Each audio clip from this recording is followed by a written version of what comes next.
This is Jordan Tower with JT News. Rec, what's good, man? Salute, my guy. Salute, Salute, salute, man. JT. We got that, Salute. that new Weeknd album dropped last night for Black Friday. Woo! Fire. Starboy. That shit is hard. Fire. Woo! Now, I listened to that first track that he There had. you go. Yeah, now that first track he had with Daft Punk, you heard that one?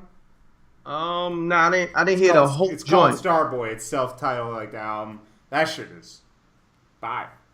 Okay. That joint he got with Kendrick.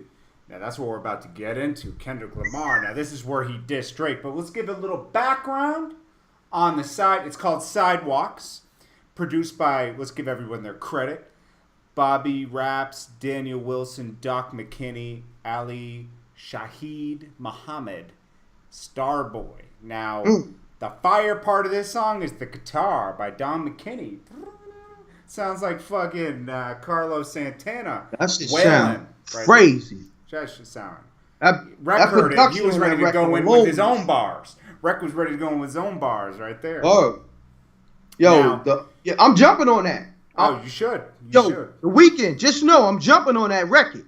I want my publishing too, because I'm Okay. gonna give you a fire verse. Okay.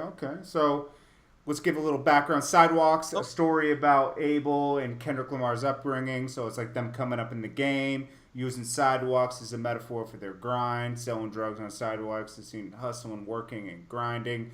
Thus, comparison. Both Weeknd and Kendrick Lamar have grown up less ideal settings. For Abel, he grew up in Scarborough, Ontario, Canada, and obviously we know, Kendrick Lamar's from Compton. All right. Now these two met through Drake on the Take Care album. This is how. Now I don't remember if you know when Weeknd dropped Balloons. You remember that? Yeah. That was like a big underground in the industry type of album, and a lot of people had it. And like, remember Kendrick Lamar with like ADHD? He had those first mixtapes. Remember Kendrick Lamar's first mixtapes? What were they called? I'm not a huge Kendrick Lamar stan, but let's get it right for our people right here.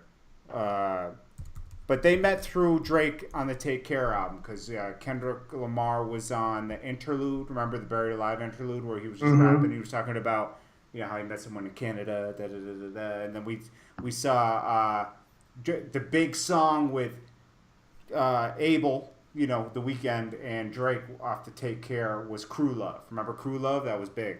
Yeah. That was big. Kendrick Lamar mixtapes.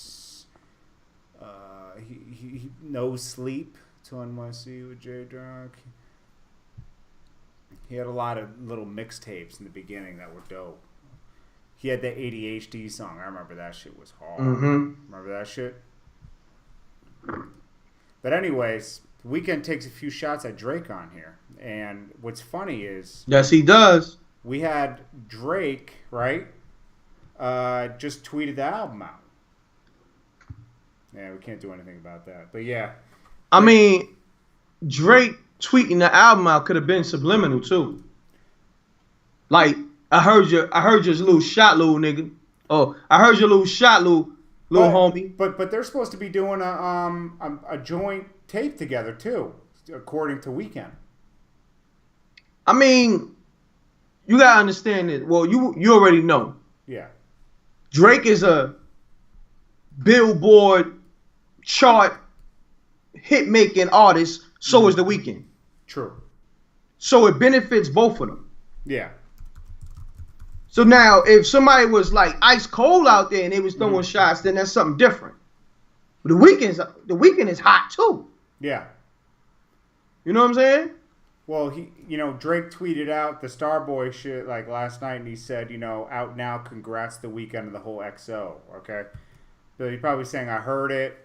I don't think he heard the track yet, though. I think he tweeted that out right when it dropped, right? But he didn't hear the shots in there. Now, I know Weeknd said that they might be doing a joint tape, right?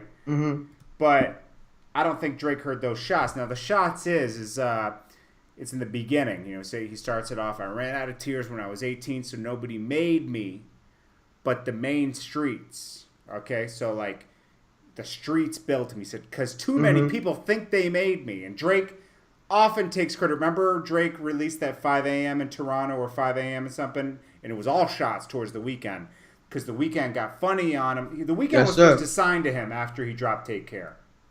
That was the deal. But the Weeknd went off with Cash and Belly and them and did his own label, okay, with Universal Republic. So he was kind of hurt by that because he felt like he introduced the Weeknd to a mainstream his audience crowd. Well, yeah, to the mainstream pop crowd. You know, he took you from the underground. I delivered you to commercial status. I got you hot out here for these labels. Now he was already hot.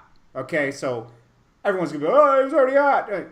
We know that. Okay, but got him another level. That was like that stamp. That Drake stamp is powerful, especially back then. Hell yeah. We talking about what, 3-4 years ago? Yeah. He said, because too many people think they made me. Well, if they really made me, then replace me. Like, make someone better than me. Now, Party Next Door maybe could do that, but Drake ain't giving Party Next Door the kind of fuel he needs. Am I agreed here? Party Next Door is dope. He still got him like this. Yeah, he's in that chokehold, you know? So then we got homeless to the Forbes list. These dudes bringing no stress. Feel like Moses. I feel like I'm chosen. And if you ain't my dude, then your girl's single to me. I don't give a damn if a dude said he knew me. Grew up with no father, so nobody ever sunned me. I think that's a Drake shot, too. Like, yo, you ain't going to sun me and put me under OVO. I'm my own man, you know? Yes, sir. So, like, yeah, thanks for the cosign, but, you know, I'm out of here. And see you. They haven't collaborated really since. They did. I think they. Thanks for the cosign. Deuces. Now we'll see if we get that joint thing. I don't think Drake would fire back at the Weeknd because they did have an alliance. It's not like Tory Lanez or somebody talking shit about him. It's just him being his own man. Sometimes you just got to stand up and be like, "Yo, fuck you, Dad." That's what's happening.